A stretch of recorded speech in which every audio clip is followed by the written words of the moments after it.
Praise God, magandang umaga po sa ating lahat sa pangalan ng Panginoon. Muli po ay pinagpala ang araw na ito upang patuloy tayong mag-aral ng salita ng Diyos, magpanalanginan at magpaalalahanan katulad ng sinasabi ng banal na kasulatan.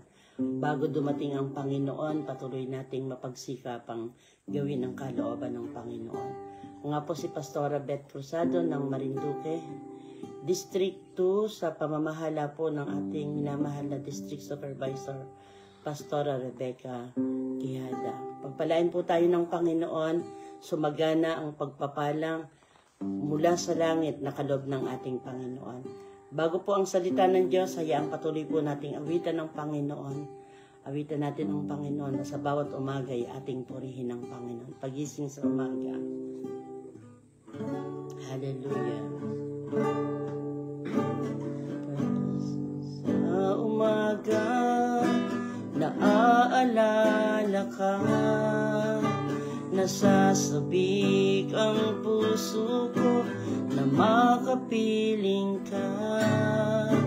Umaawit, sumasamba, sumasayaw sa'yo, naghihintay ng pangungusap niyo.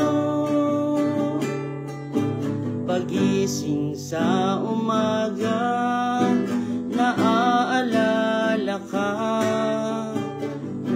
sabik ang puso ko na makapiling ka.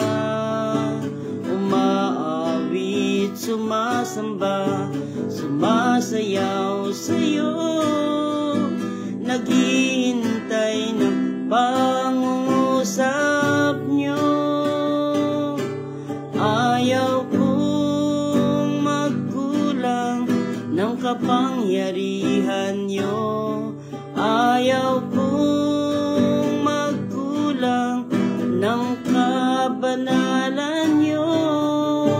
Jesus, dakila ka, tanging sandigan ko. Lakas ko ay nanggagaling sa inyo. Ayaw kong magkulang ng kapangyarihan niyo. Ayaw kong magkulang ng kabanalan niyo. Jesus, dakila ka, tanging sandigan ko. Lakas ko ay nanggagaling sa inyo.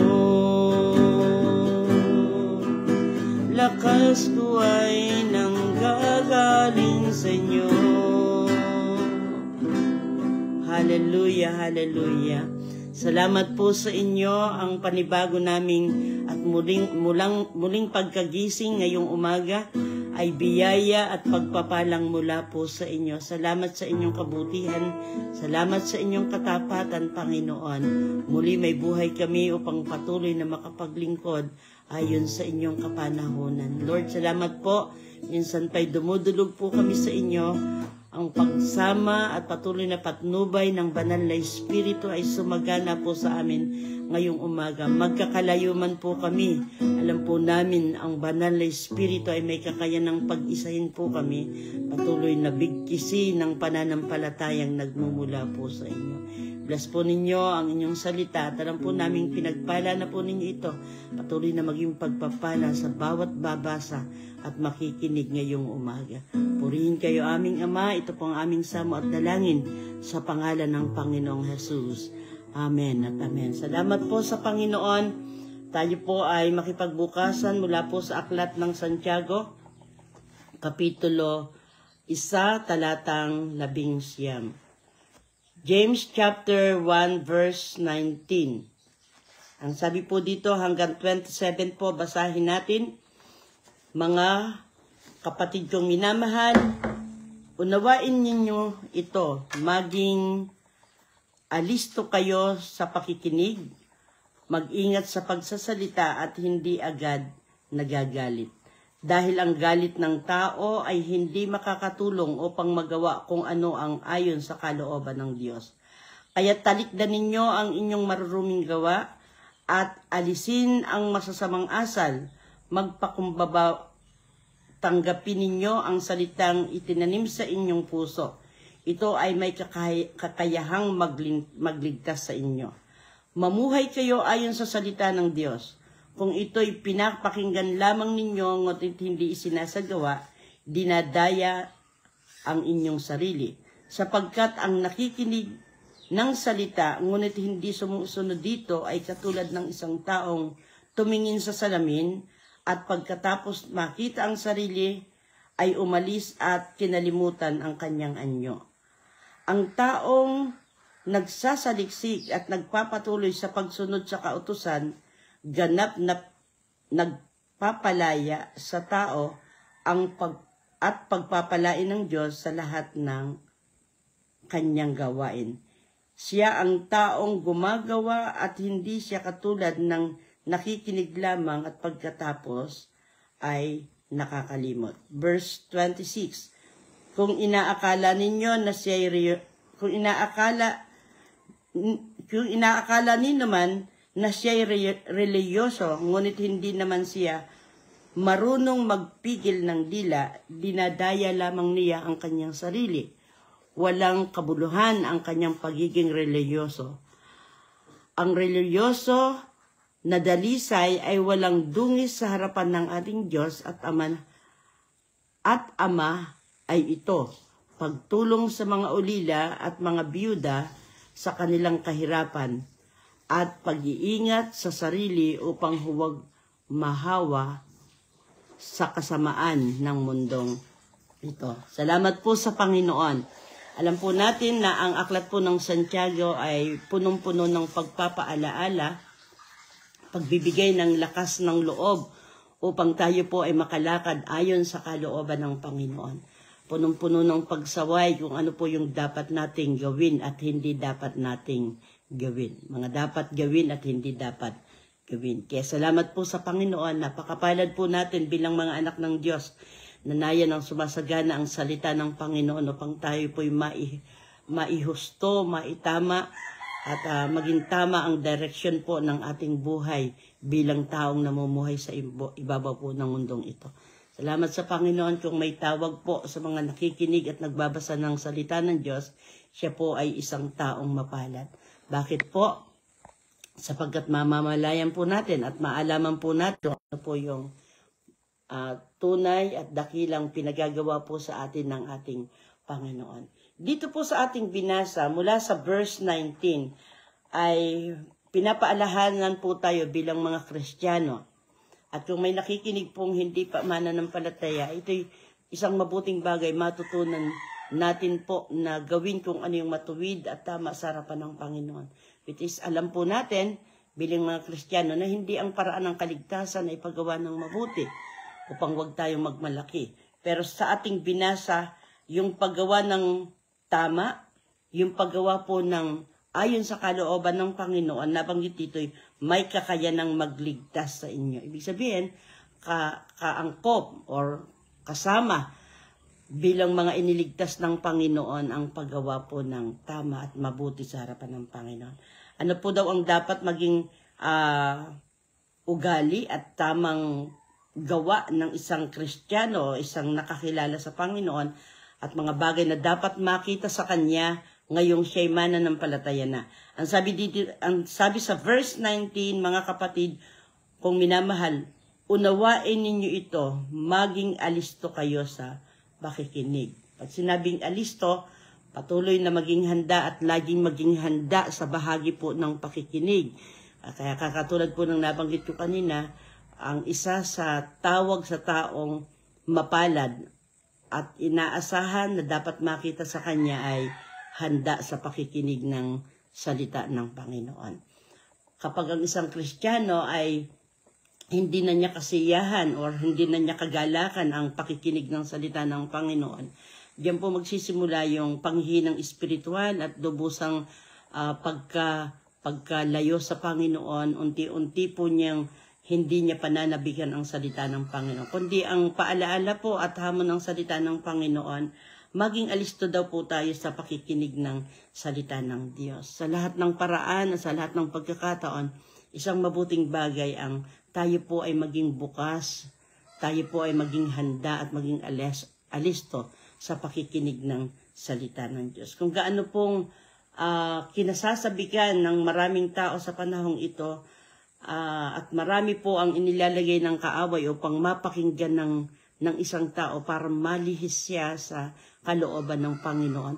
Ginagamit sa panahong ito ng kaaway ng Diyos ng sanlibutan ang mga bagay na nasa media. At naglalagay sila ng mga panoorin na kalilibangan po ng maraming tao pang masayang ang oras. Mas pinananabik ang pakinggan kung anong mayroon sa bawat cellphone po natin. At sabi nga ng isang lingkod ng Panginoon ay nakatatagal ng 3 oras na naroon at nakikinig at na naghahawak ng cellphone upang masubaybayan kung ano ang sinasabi ng mundo. Pero ang Biblia ay naghihikayat po sa atin na tayo maging alisto sa pakikinig sa mga bagay na para sa Panginoon. Mas panabigan po natin kung ang isang Kristiyano ay naiinip ng nakaupo sa church dahil meron siyang inaabangan at meron siyang gustong panoorin mula sa sanlibutan, ito po'y hindi kalooban ng Panginoon. Kaya kasi po, kapag ginawa natin yung pagiging alisto sa pakikinig ng salita ng Panginoon, ito po'y magdudulot sa atin ng lubusang paglago at pagtuturo kung paano po natin masusunod ang kalooban ng Panginoon. At hindi lamang po ito pakinabang sa iyo na mismong ikaw ang makikinig, kundi doon sa mga taong makakakita sa iyo, makapagmamasid kung ano yung buhay po natin. Sapagkat may kapangyarihan ng salita ng Panginoon. Kapag ito'y ating napakinggan at ito po'y nabasa natin at yung kapangyarihan ng salita ng Diyos ay gumawa sa ating buhay, napagpapala po ang nakakakita sa atin. At nahahamon sila at hinahanap nila ano sekreto natin, bakit ganun po ang buhay natin. Sa kabila ng magulong mundong ito ay hindi po tayo naaapektuhan kung ano ang mundo, kundi alam natin ayon sa salita ng Panginoon ng pag-ibang landas, hindi ang tinutunto natin ay ang landasin ng sanlibutan, kundi ang ating pong nilalandas ay kung ano po yung nakalulugod sa Panginoon. At mas mabuting tayong mga anak ng Diyos ay yun ang makita at maging hamon po sa mga di mananampalataya. Kaya sa tulong at biyaya ng Panginoon, oo, alam po natin may mga pagkakataong tayo po ay napapagod sa bahagi ng ating mga pakikinig, pagdako sa mga gawain ng Panginoon na kung saan po ay naroon ang salita ng Diyos upang pakinggan natin. Pero yan po ay mga bagay at paraang ginagawa ng Panginoon upang magsilago po tayo sa larangang espiritual. Kaya isa sa una po nating maitanim sa puso ngayong umaga, na kailangan daw po tayo maging alisto sa pakikinig. At lalo tigit, alam ko na ang Panginoon at ang salita ng Diyos ay hindi mag-uutos na ang pakinggan natin ay ang tinig po ng sanlibutan. Hindi po siya maghahamon sa atin at maghihikayat na pakinggan natin kung anong sinasabi ng dyablo. Pero ito pong panghamon na maging alisto sa pakikinig ay ito po ay patungkol po sa mga bagay na sa Panginoon. Pakinggan natin ang tinig ng Diyos sa panahong paraan. Maging alisto tayo sa panahon ng ang Diyos ay nangungusap po sa atin sa pamamagitan ng salita ng Diyos. Alam po natin ang Panginoon din po naman ay nangungusap sa panahong tayo nagninilay ng kanyang salita. Habang tayo nagbabasa, nangungusap ang Diyos, at kapag ito'y pinagbubulay-bulayan po natin, nangungusap ang Diyos sa atin, sapagkat ang salita ng Diyos ay makapangyarihan na may magagawa sa buong pagkatao po natin. Mahalaga ang pagiging alisto sa pakikinig ng salita ng Panginoon. Mamaya po'y mababasa natin, kapag totoong tayo po ay alisto at laging handa, atin pong pinapahalagahan ang salita ng Panginoon, may pangyayari, may pakinabang po sa atin bilang mga anak ng Diyos. Pangalawa pong dapat gawin po ng mga Kristiyano na lumalago sa larangan ng spiritual na pamumuhay po niya sa harapan ng Panginoon. Ang sabi dito ay, ang sabi po dito, maging alisto kayo sa pakikinig. Mag-ingat sa pagsasalita. Pangalawa ay bilang mga Kristiyano, napakahalaga po na maging maingat po tayo sa pagsasalita. Paano po tayo nakapagsasalita? Maaring tayo po mga kapatid ay hindi harapang nakapagsasalita sa isang tao. Minsan po ang mga Kristiyano din ngayon ay nakapagsasalita ng malakasan sa pamamagitan ng media. Bakit po? Pag mayroong usapin sa Facebook, ay tayo po ay nakikisali doon, samantalang hindi naman tayo kasali doon sa usapan. Kumbaga po ay, ang sabi dito ay mag-ingat sa pagsasalita. Hindi literal na nadidingig sa ating mga bibig na tayo nagsasalita, pero yung sarili natin ay pinagsasalita natin sa pamamagitan ng cellphone. At minsan nga po, ginagamit pa po ang mga cellphone na yan sa pakikipag-away. Pero hindi na dapat. Isipin po natin mga kapatid na kung tayo po ay susunod sa paraan ng sanlibutan na kayang makipag-away kahit nasa malayo. Noon ang awayan ay kapag harapan. Ngayon po kahit nasa ibang bansa, pwede mong awayin yung isang tao sa pamamagitan ng mensahe mula sa cellphone patungo sa kanya. Pero tandaan po natin, lalo tigit pag nasa cellphone na, isang bagay ang maging ugali natin bilang mga Kristiyano, makapagdahan-dahan po tayo sa pagsasalita. Kasi yan po ay magdudulot at mag-aakay sa atin sa isang posibilidad na kaguluhan kapag naroon na po. Kasi pag nag-comment ka dyan, sinagot ka na, makikipag-away ka na sa pamamagitan po ng mensaheng yun. Kaya sinasabi ng salita ng Diyos, mag-ingat sa pagsasalita. Isa sa tinatalakay ng aklat po ng Santiago ang problema ng dila po natin. Na ang kahalintulad ng dila natin na magagawa nito ay sa maliit na bahagi ng katawan natin ito ay pwedeng magsunog ng buong kagubatan. Ibig sabihin, makapinsala sa sino mang maaapektuhan ng ginagawa po ng ating mga dila. Kaya hinihikayat, lalo tigit tayo mga born again Christian, na maging dahan-dahan o magdahan-dahan po tayo sa pagsasalita. Napakalaking biyaya po sa atin na may salita ng Diyos na nagpapaalaala kung ano po ang dapat nating maging asal at maging ugali, hindi lamang po sa media, kahit po sa komunidad na ating pong kinatatayuan.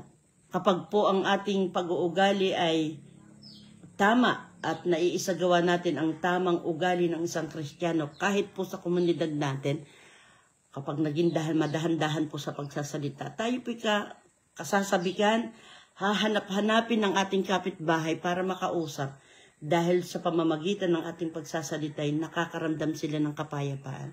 Pero kung ang ating mga pag-uugali at asal, mismong sa komunidad natin, oo, hindi tayo gumagamit ng ating pong tinatawag na cellphone para makapagsalita sa buong mundo. Minsan lamang po, kahit po sa ating komunidad na kinatatayuan, maging madahan-dahan po tayo sa pagsasalita. Kung may mga kapitbahay po tayong hindi ganun ang pag-uugali, sa biyaya at pagpapala ng Panginoon, tayong nakapakikinig at nagiging alisto sa pakikinig ng salita ng Panginoon. Umapekto po ito sa buong buhay natin na hindi magamit ang dila natin sa pagsasalita ng mga bagay na makakasira sa kapwa, makakasira sa gawain ng Panginoon, at lalo tigit para sa kapurihan ng ating Panginoon. Pangdalwa po na dapat nating gawin bilang mga Kristiyano, maging maingat sa pagsasalita. Pangtatlo po, ang sabi po dito, at hindi agad nagagalit. Ito po ay dapat makita sa isang Kristiyanong mapapakinabangan ng nasa kanyang kapaligiran. Sapagkat alam po natin naman mga kapatid na ang pagkagalit ay hindi po yan nakakabuti sa hitsura ng tao. Pag ang hitsura ng isang tao ay laging galit, sabi nga pag permi kang galit, ang wrinkles sa ating pong mga noo ay dadami.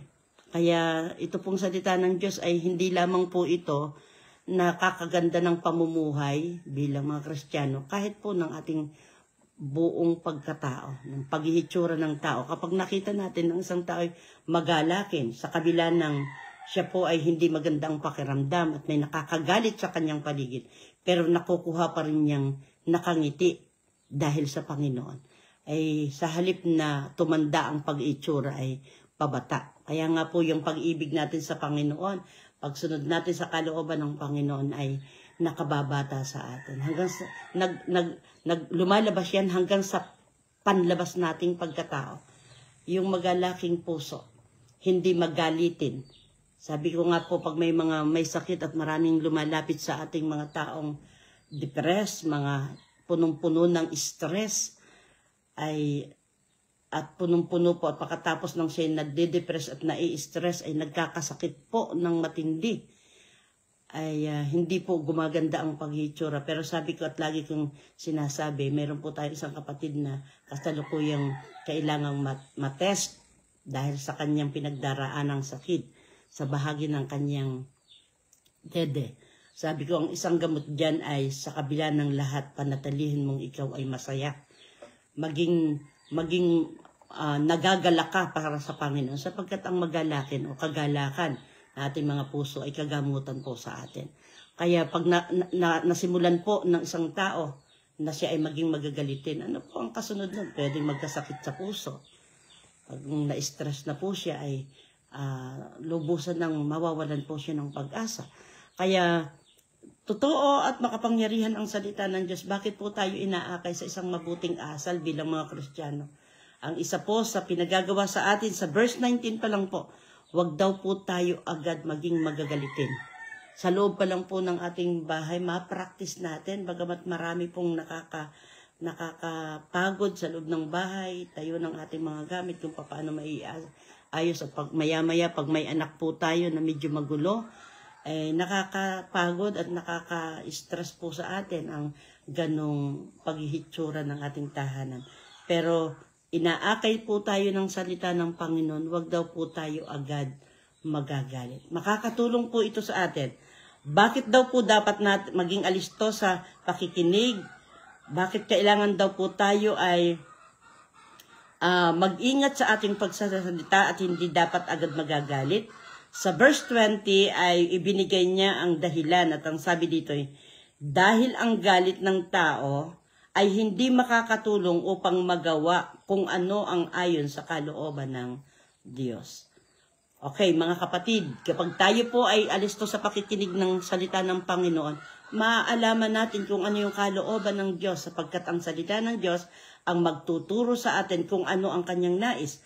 At kapag tayo po ay hindi agad nagsasalita ng hindi tama, kundi tayo po ay nag-iingat sa ating pagsasalita, matutupad natin ang salita ng Panginoon. Bakit po? Kung tayo ay magsasalita agad ng masakit, ay hindi po yun, masakit sa ating kapwa, ay hindi po yun kalooban ng Panginoon.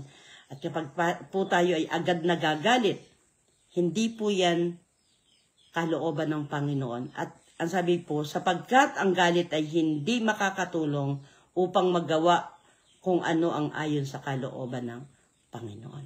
Pag po tayo ay magagalitin, ang tendency po niyan ay hindi natin magawa kung ano yung kalooban ng Panginoon.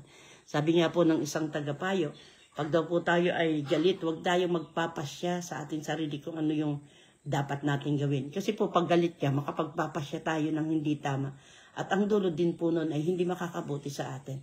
Kaya ipinapayo ng salita ng Diyos, huwag kayong agad magagalit. Sapagkat hindi po yan makakatulong upang masunod natin at magawa ang kalooban ng Panginoon. Huwag agad magagalit. Kaya sa verse 23, kaya talikdanan ninyo ang inyong maruruming gawa at alisin ang masasamang asal. Okay, ano po yung, dito pa lang po sa binasa natin, ano yung masasamang asal na nabanggit ng salita ng Panginoon sa pamamagitan po ng lingkod ng Diyos, ng ating pong nagsulat ng banal na kasulatang Aklat ng Santiago. Mamuhay tayo ayon sa salita ng Diyos. Pagdating po sa 22, mamuhay kayo ayon sa salita ng Diyos. Sapagkat ang salita ng Diyos, ang laging pagtuturo niyaan, ay kung ano yung kalooban ng ating Ama sa langit. I-guide po tayo kung ano po yung dapat. Kaya, pagbabalik tayo dun sa na maging alisto, maging laan, maging palagi ang gawin ang pakikinig ng salita ng Diyos. Ang sabi dito, at inuutos talikdan or talikuran na ninyo ang inyong maruruming gawa. Kung mayroon pong nakakaalam ng higit kung marumi o hindi yung ating ginagawa, yung ating mga sarili at ang Panginoon. Kaya nga po itong pagtutuwid ng ating sarili, oo, mayroon pong minsan magpapaalala sa ating mga pastor, kapatiran sa Panginoon, kahit po sila'y magsalita at magsabi sa atin ng may pagsaway, kung hindi po tayo magiging laang, itama ang ating mga sarili, ay wala pong pakinabang. Pero kung tayo sa ating mga sarili ay magawa po natin na talikuran na natin ang ating maruruming gawa at alisin ang masasamang asal, yung mga pangit na pag-uugali natin sa tulong ng Panginoon ay matanggal po natin. Sapagkat sabihin natin na, pastora, tao lamang po ako. Kapatid, tao lang ako, talagang nagkakasala. Talagang ako'y magagalitin. Pagkatao ko na ito. Hindi po yun. Hindi po yun ang sabi ng salita ng Diyos. Ang Diyos po ay nagbabago ng buhay. Siya po ay may instruction sa atin. Pag tayo nakipag-isa na kay Kristo, tayo'y bago na. Kaya hindi na masusumpungan sa ating mga labi ang mga bagay at salita, mga asal nating hindi ka aya-aya sa harapan ng Panginoon. Kaya sabi dito ay talikuran, alisin ang masasamang asal. At ang utos ay mapagpakumbabang tanggapin ninyo ang salitang itinanim sa inyong puso. Ito ay may kakayanang magligtas sa inyo. Kaya pansinin po natin, yung ating pong mga tamang asal at pamumuhay ay may parte or may bahagi sa kaligtasang ipinagkaloob po sa atin ng Panginoon. Hindi pwedeng sabihin ng isang Kristiyano, ako'y nakipag-isa na kay Kristo. Ako'y born again na. Pero dire-diretso po dun sa mga asal na hindi ka lugod-lugod sa Panginoon. Kaalinsabay ng ating pong pakikipag-isa kay Kristo, ang ating buhay ay bawat araw ay may pagbabago sa tulong at biyaya ng Panginoon at sa instruction po ng salita ng Panginoon. Kaya hinihikayat maging alisto. Sa ibang bahagi sa salita ng Diyos, basahin natin araw at gabi, Joshua 8 and 9. Basahin natin araw at gabi ang salita ng Diyos, ang kasulatan ng Panginoon. Nilay-nilayin po natin ito, hindi lang basta po basahin. Pag ninilay-nilayan, sa halip na pag nilay-nilayan natin kung ano ang problema, pag nilay-nilayan natin ang kabutihan ng Panginoon. At ang sabi po ng pagdating sa verse 9, at anuman ang ating gawin, tayo po ay magtatagumpay. Kaya may pakinabang po itong salita ng Diyos na ipinasa sa atin ng mga naunang lingkod ng Panginoon. Makabubuti po ito sa ating mga buhay, ating pong pamuhayan at lakaran ng salita ng Diyos. Ang sabi dito ay mamuhay kayo ayon sa salita ng Diyos. Kung ito'y pinapakinggan lamang ninyo, ngunit hindi isinasagawa, dinadaya ninyo ang inyong sarili. Pag tayo po'y makikinig, at oo, naroon na tayo, naging alisto po tayo sa pakikinig. Katulad ng verse 19, nagawa natin, naging alisto sa pakikinig, pero hindi lang po basta makikinig. Ang sabi po dito ay mamuhay kayo ayon sa salita ng Diyos. Kung ito'y pinapakinggan lamang ninyo, ngunit hindi isinasagawa, dinadaya ninyo ang inyong sarili. Kaya hindi po pala, mga kapatid, basta maging alisto sa pakikinig. Maging alisto pa rin po tayo sa pagsasakatuparan kung ano po yung ating pinakinggan. Bakit po? Sapagkat kung hindi daw po natin isasagawa at ipapamuhay, dinadaya lamang po natin ang ating sarili. Isipin niyo po yun.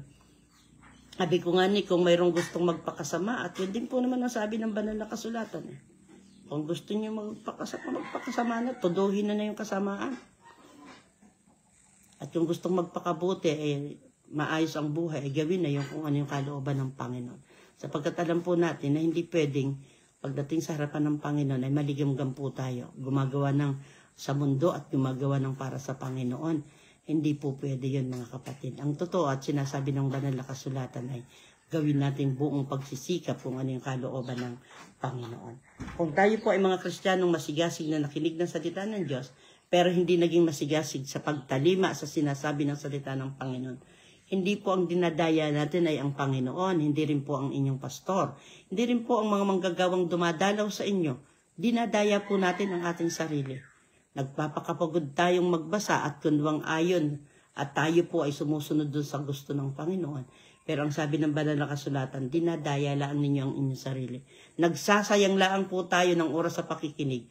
Nagsasayang lamang po tayo ng oras sa ating pagbabasa kung hindi natin at hindi tayo alisto o handang isakatuparan kung ano ang sinasabi ng salita ng Diyos. May pinagtularan at pinaghalinturan po kapag daw po tayo ay nakinig at naging handang basahin ang salita ng Diyos. Ang sabi po sa verse 23, sapagkat ang nakikinig ng salita ng Diyos, ngunit hindi sumusunod dito ay katulad ng isang taong tumingin sa salamin. 24, at pagkatapos makita ang sarili, ay umalis at kinalimutan ang kanyang anyo. Katulad po daw natin, bilang mga taong naging alisto sa pakikinig, naging alisto din po sa pagbabasa ng kasulatan, pero hindi naging handang sundin kung ano yung napakinggan at nabasa, ay katulad ng taong tumingin sa salamin, nakita niyang may uling sa bahagi ng kanyang ilong, hindi inayos. Ngayon, ano po ang itsura ng ganong tao? Humarap na sa salamin, nakitang may dumi sa mata, hindi tinanggal, ang pintas na sa kanyang sarili.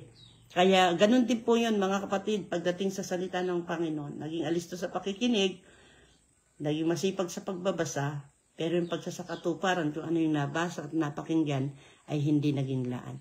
Ang katulad daw po natin na mga nagbabasa at naging alisto sa pakikinig ay katulad ng taong tumingin sa salamin pero hindi naging handang alsin kung ano yung pangit sa kanyang mukha. Yan sabi po dito ay ang taong nagsasaliksik at nagpapatuloy sa pagsunod sa kasulatan o sa kautusan, ganap na pagpapalaya sa tao ang pagpapalain ng Diyos sa lahat ng kanyang gawain. Siya ay taong gumagawa at hindi siya katulad ng nakikinig lamang at pagkatapos ay nakakalimot. Okay, alam po natin mga kapatid, kapag naging alisto tayo sa pakikinig, naging alisto din po tayo sa pagsasagawa, ang kasunod nun ay ang pagpapala ng Diyos. Siya ay pagpapalain ng Panginoon. Ay, nasa atin po ang pasya. Tayo po ba'y hindi magiging alisto sa pakikinig at hindi magiging handa sa pagsasaayos ng buhay natin? Ang sabi po doon ay walang pagpapala. Pero doon sa naging alisto sa pakikinig, naging laan sa pagbabagong buhay, at susundin kung ano yung kalooban ng Panginoon. Ang sabi at pangako ng Panginoon, ito'y makakatulong at magdudulot ng kaligtasan sa atin. Yung pagtatama ng buhay po natin. Mga kapatid, kahit po tayo araw-araw sa loob ng simbahan, kung hindi makita sa atin yung kung ano yung pinagagawa ng Panginoon, huwag nating maging pananaw dahil tayo nasa loob ng kalipunan ng mga born again ay tayo din po na may pasok na sa langit. Kaalinsabay ng tayo nakipag-isa at tumalikod na sa ating mga kasalanan, makikita sa ating mga gawa na tatalikdan po natin kung anumang masamang asal, masamang pamumuhay ng isang tao. Kaya salamat po sa Panginoon. Tulungan po tayo ng ating Diyos na tapat at mabuti para tayo po ay makasunod sa kalooban ng Panginoon. Talagang sa biyaya lamang po talaga ng Panginoon, bakit natin magagawa ang maraming bagay.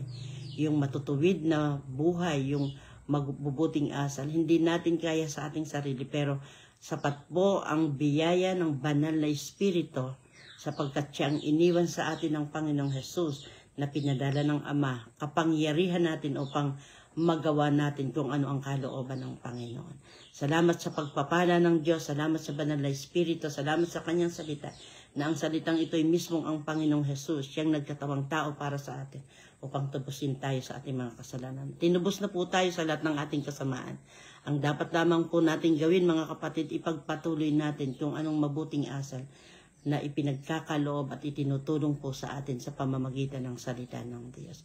Tulungan, patnubayan at kahabagan po tayo lagi ng Panginoon bawat araw ng ating pamumuhay. Tulungan tayo ng Panginoon. Ang isa po na nais ng salita ng Diyos at ng Panginoon, madatyan po tayo ng Panginoon na walang anumang kapintasan, anumang kulubot, ang mga bagay na hindi karapat-dapat.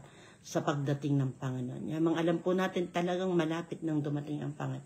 Siya na lang po talaga ang pag-asa po natin. Maraming hirap, maraming mga bagay na nakakagulo sa mundo. Pero kung nagagawa natin yung looking unto Jesus, nakatingin lang tayo talaga sa Panginoon. Oo, wala ang mga bagay na makapagpapaligaya ng ating katawang lupa. Pero kapag tayo sa Panginoon nakatingin, yung buhay na pag-asa natin, itinitingin natin, okay lang. May mga lingkod ng Panginoon, kulang na lang po tayo sa oras. Mga lingkod nung una pa man, kahit binabato nung matanaw niyang bukas ang langit, hindi na, okay na yun, kahit nasaktan na rin katawang ere. Kahit wala na ang mga bagay na kung ano-ano. Basta langit ang pinakanais ng mga lingkod ng Panginoon. Nawa po mga kapatid, ganun ang ating maging pagnanais sa ating mga puso. Huwag na tayong ma-stress kung wala ang mga bagay ng sanlibutan. Huwag na po tayong panghinaan ng loob kung hindi tayo yumayaman. Ang mahalaga, tayo po at ang kayamanan natin ay ang Panginoong Hesus. Pagpalain tayong lubos ng ating Panginoon. Tayo po ay makapanalangin. Aming Ama, salamat po sa inyo, sa inyong katapatan, sa inyong biyaya, tulong Panginoon sa inyong mga salita na laging sumasagana bawat araw. Sa mga kapatid na nasa malayong lugar, nasa ibang bansa, nasa iba't ibang dako ng Pilipinas, kahabagan at tulungan ang bawat isa. Tulungan kami makapagpatuloy sa landasing inilagay po ninyo sa aming unahan na kayo ang mangunguna at ang banal na Espiritu ang kapangyarihan namin upang matagalan po namin hanggang sa dulo ang aming paglalakbay. Salamat po sa inyo ang pinakamataas na papuri, pagdakila at pasasalamat sa pangalan ng Panginoong Hesus. Amen at amen. God bless po at pagpalain po tayo ng Panginoon. Patuloy po tayo sa kalooban ng Diyos.